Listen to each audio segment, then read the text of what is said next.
Hola, bona tarda. Us volem parlar, el Josep Capdeferro i jo mateixa, de les activitats paral·leles que acompanyaran a aquesta preciosa exposició sobre les al·legacions jurídiques.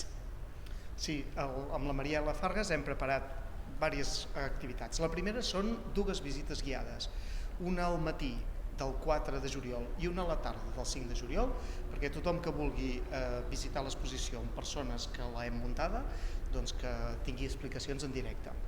A continuació, organitzem dos seminaris, res més ni menys. El primer, el dia 5 de juliol, on vindran genealogistes per veure què?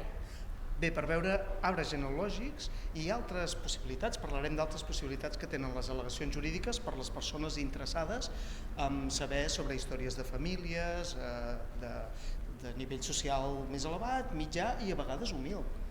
És que és molt interessant, és curiós que hi ha tanta informació i en canvi molta gent que estudia història sobre la família no coneix aquesta documentació. Doncs bé, a banda d'aquest seminari en tindrem encara un mes el plat fort, el gran seminari, que tindrà lloc el dia 10 de juliol. I de què anirà, Josep? Exacte, el 10 de juliol farem diverses coses. Primer parlarem de les tipologies d'al·legacions, farem com una classificació, intentarem explicar per què servien una mica ràpidament i després tipus d'al·legacions.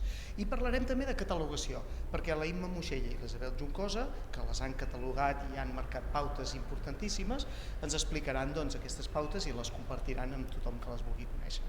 Molt important aquesta intervenció de les bibliotecàries, que es noti igualment que és un seminari interdisciplinari perquè elles faciliten als investigadors l'accés a aquesta documentació. I acte seguit, en el mateix seminari, hi haurà la part casuística, les històries de vida, els relats més emocionals o quotidians que ens parlen les al·legacions. Com serà? I aquí intervindreu tu per començar, la Marta Ortega, la Mercè Gras i la Maria Argelic, amb 4 al·legacions o 4 casos molt diferents i que, no sé, si ens vols anunciar una mica, per exemple, tu o la Marta Ortega, què explicareu?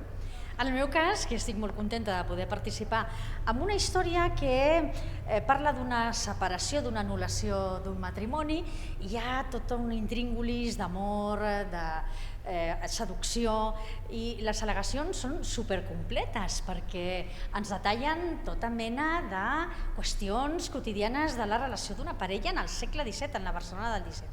O sigui que jo crec que pot interessar a tota aquella persona interessada a la història de la vida quotidiana de l'època moderna. Sí, bé, i qüestions de gènere, qüestions de vida institucional, qüestions de... Diguem-ne només que si veniu a les activitats paral·leles no perdreu el temps, al revés. Animeu-vos!